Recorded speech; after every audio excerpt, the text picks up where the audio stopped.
समांतर भाग 5 सादर करते मनीषा स्टॉक। मागील भागात आपण पाहिले की कुमार महाजन एका सुट्टीच्या रविवारी सकाळपासून पन्हाळा गावात सुदर्शन चक्रपाणी याची चौकशी करण्याकरिता निघतो। आणि आता पुढे जनार्दन उर्फ बाबल्या नावाचा म्हातारा चक्रपाणी या नावाभोवती रेंगाळला। म्हातारा 75 ओलांडलेला होता। स्मरणशक्ती फारसं चांगलं काम देत नव्हती। चक्रपाणी हे नाव स्मरणात राहिलं होतं, पण ते कोणत्या संदर्भात ते त्याला नीट आठवतही नव्हतं। मी त्याला ते आठवायला भरपूर वेळ द्यायला तयार होतो, कारण ट्रेस लागतो म्हटल्यावर मला धीर धरायलाच हवा होता। म्हाताऱ्याला आता संदर्भ आठविल्याशिवाय चैन पडणार नाही याची खात्री झाली होती। म्हणून मी म्हटलं, बघा जनार्दनराव, आठवेल तुम्हाला, मी उद्या संध्याकाळी एक चक्कर टाकतो। नंतर मात्र मी सरळ हन्म्याकडे गेलो, जेवलो, ब्लू मून कॉटेजला परत आलो। दिवसभर फिरण्याचे श्रम, भूक खूप लागल्यानं जेवण भरपूर झालेलं। मुक्कामी परत येईपर्यंतच झोप डोळ्यावर तरारली होती। शरीरभर सुस्ती पसरली होती। दिवाही लावण्याच्या फंदात न पडता मी अंधारातच गादी उलगडली आणि पडून राहिलो। 2-3 मिनिटातच गाढ झोप लागून गेली। मध्येच केव्हा तरी माझी झोप सळवली गेली। मग जाग आली, कोणीतरी मला हाका मारित होतं। मी उठलो, अंधारात चाचपडत दार उघडून बाहेर आलो, तर बाहेरही अजून रात्र होती। रात्रीच्या अंधाराला एक कंदील भोकं पाडत होता। कंदिलाचा मालक फाटकापाशी उभा होता। बरोबर आणखी 2 माणसंही होती। गाढ झोपेत सगळ्या आठवणी पुसल्या गेल्या होत्या। इतक्या रात्री आपल्याकडे कोण येऊ शकेल याचा अंदाजही लागत नव्हता। कोण आहे? मी जनार्दन। हां, या, आत या। भक्क दिशी डोक्यात प्रकाश पडला। म्हातारा इतक्या रात्रीचा लगोलग आला, त्या रात्री त्याला महत्त्वाचं काहीतरी आठवत होतं। कंदिलाच्या प्रकाशात भेसूरपणे लंबुळक्या वेड्या वाकड्या हात सावल्या हल्ल्या। माणसं पुढे आली। व्हरांड्यात कंदील ठेवून ती उभी राहिली। थांब, मी बसायला काहीतरी देतो। काय करायचं हाय मर्दा, ही काय वेळ आहे का आगत स्वागताची? म्हातारा खणखणीत आवाजात म्हणाला। हातातली काठी भिंतीला टेकवून ठेवत तो खाली बसला। त्याच्याबरोबरची आणखी 2 माणसंही त्याच्यासारखीच खाली बसली। हे कोण? यो माझा लेक आहे, सकाराम। आणि हे पवार, 96 कुळी आहेत, शेजाऱ्याला राहतात। पवार गृहस्थानं 96 कुळी का नसावं हे मला काही कळलं नाही। 96 कुळी असून ते शेजारी राहण्यात विशेष काही असेल तर मला सांगता नसतं आलं। मी आपलं हो का, वा म्हणून मान डोलावली। तुम्ही ते चक्रपाणीचं विचारलं होतं ना? हो, आठवलं का? हां, ते आठवल्या बिगर कसचा डोळ्यासनी डोळा लागतोय। अहो, मी म्हणतोय का, कुठे हे नाव ऐकलं? कुठं ऐकलं असन तर माझा साहेबच निघाला त्यो। सांगतोय काय मग?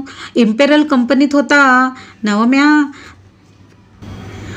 तर माय हे साहेब होते। इम्पेरियल कंपनी का? हां, तेच। आता काय बारीक राहिला नाही, पर ती कंपनी होती। चक्रपाणी 2 वर्ष होते, पण मग कंपनी बंद पडली आणि साहेब बी गेले। मग केव्हाची गोष्ट ही? ते बघा, आपल्या गांधीबाबाचा खून पडला ना का, त्याच्या अगोदरच्या 47 सालो।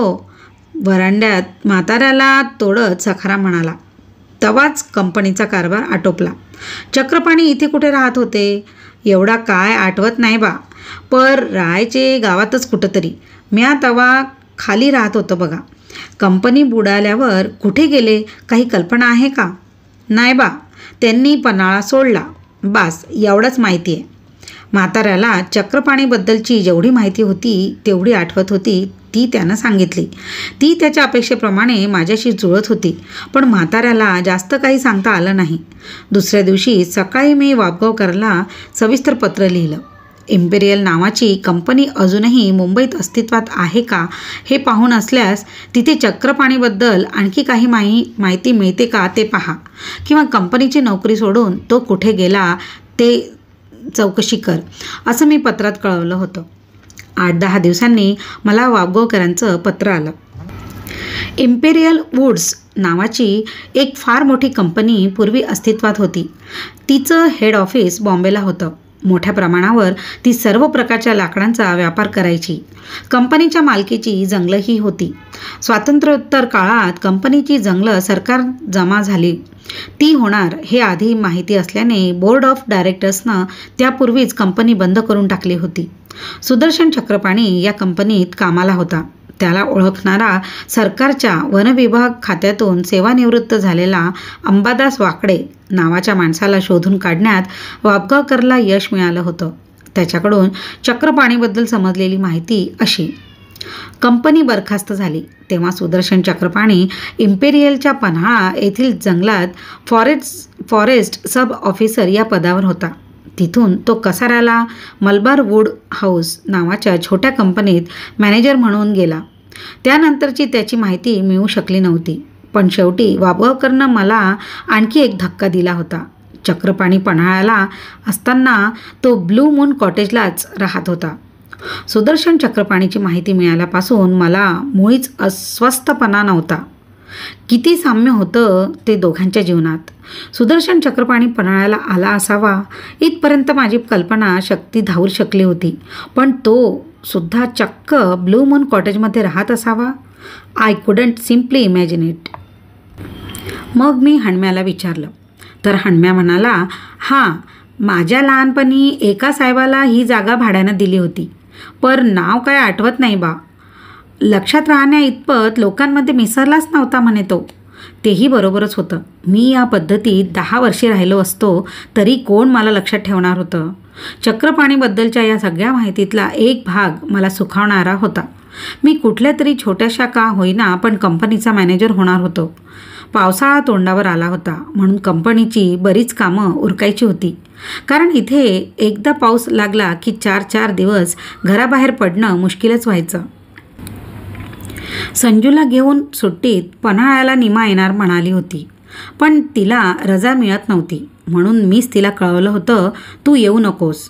इथं मला क्षणाचीही फुरसत नाही. पावसाळा सुरू झाला की मीच रजा घेऊन मुंबईला येतो. अर्थात करंजिया साहेबांचीही हरकत नव्हती. तेही इथं थांबणार नव्हते. कामं सगळी बंदच ठेवायची होती. मला खरी उत्सुकता होती ती कसाऱ्याला जाण्याची. निमा आणि संजूला भेटून 4-5 महिने झाले होते.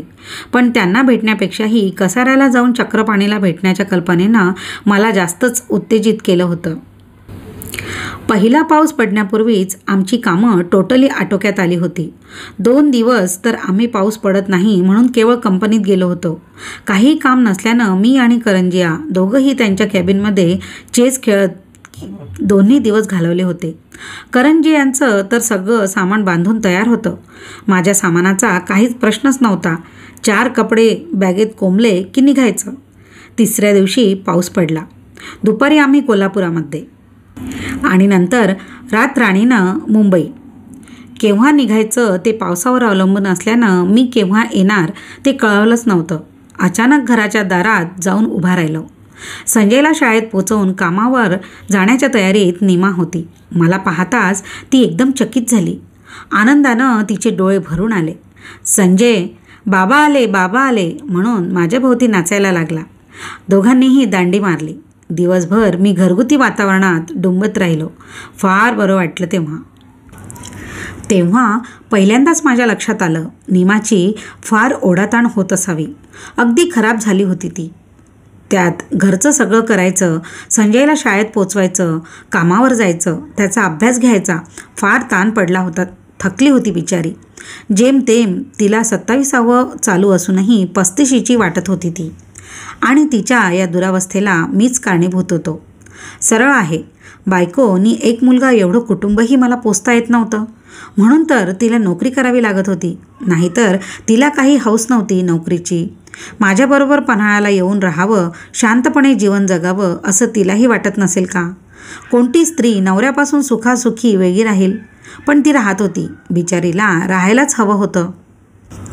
हृदय तीळ तुटणं वगैरे प्रकार माझ्या आयुष्यात फार कमी संभवला होता. त्यातला तो एक दुर्मिळ क्षण होता. मला नीमाबद्दल मनापासून वाईट वाटत होतं, म्हणून दिवसभर मी तिच्या मतानं वागत राहिलो. तिला घेऊन संध्याकाळी चौपाटीवर गेलो. तिला आणि संजूला भेळ खायला घातली. शहाळ्याचं पाणी प्यायला दिलं. एक मोगऱ्याचा टपोरा गजरा स्वतःच्या हातांनी तिच्या केसात माळला. ती नको नको म्हणत असताना येताना टॅक्सीही केली. कृतार्थ झाली बिचारी ती.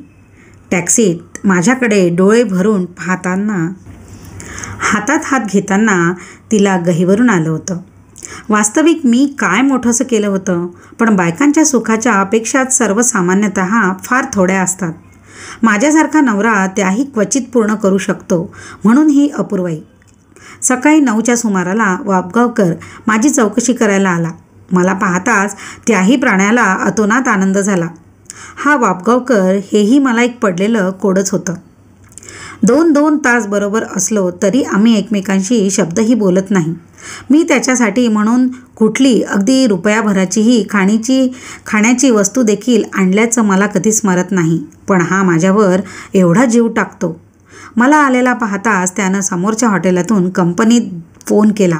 रजा टाकली. मी म्हटलं, रजा कशाला वाया घालवतोस उगाच? तर त्यानं आठवण करून दिली, आपल्याला कसाऱ्याला जायचं आहे ना. नीमाला आजही कामावर जाण्याची इच्छाच नव्हती. पण मग मला कसाऱ्याला जाता आलं नसतं. तिला न्यायचं तर जाण्यामागचा हेतू साध्य झाला नसता, कारण तिला चक्रपाणी हा प्रकारच मी कळू दिला नव्हता. म्हणूनच मीच आग्रह करून तिला कामावर पाठवलं. म्हटलं, असं नको करूस. प्रायव्हेटमधली नोकरी आहे. बॉस रागवला तर काढून टाकेल फट्टदिशी. त्यापेक्षा आज का तू कामावर जा. उद्यापासून रीतसर मात्र रजा टाक. गेली बिचारी कामावर. गेली नोकरी तर गेली, असं काही तिला म्हणवलं नाही. संजयला आम्ही शाळेत पोचवलं. तोही जाम खुश. शाळेपाशी भेटणाऱ्या प्रत्येक ओळखीच्या मुलाला प्रसन्न चेहऱ्यानं माझे बाबा असं म्हणून तो सांगत राहिला. नेहमी संजयच्या आईलाच पाहायची सवय झालेली मुलंही कुतूहलानं माझ्याकडे पाहायला लागली. 4-4दा टाटा करून जात असताना संजयनं बजावलं, बाबा आज न्यायलाही तुम्हीच या हं. हो म्हणालो, पण जमणार नव्हतंच. कसाऱ्याला जाऊन यायलाच संध्याकाळ होऊन जाणार होती. कदाचित आम्ही परत येईपर्यंत माझी वाट पाहून संजयनं जेवून घेतलेलं असणार. तो झोपीही गेलेला असणार. पोरांच्या किती साध्या साध्या इच्छा असतात, पण आपण आपल्या कामांना इतकं महत्त्व देऊन ठेवलेलं असतं की त्या देखील आपण पूर्ण करू शकत नाही. त्यांच्या इच्छांची तीव्रता गरज म्हणून आपल्या लक्षात आल्यानंतरच आपण त्यांची गंभीरपणे दखल घेतो. तोपर्यंत पोरांचा त्यातला आनंद निघून गेलेला असतो.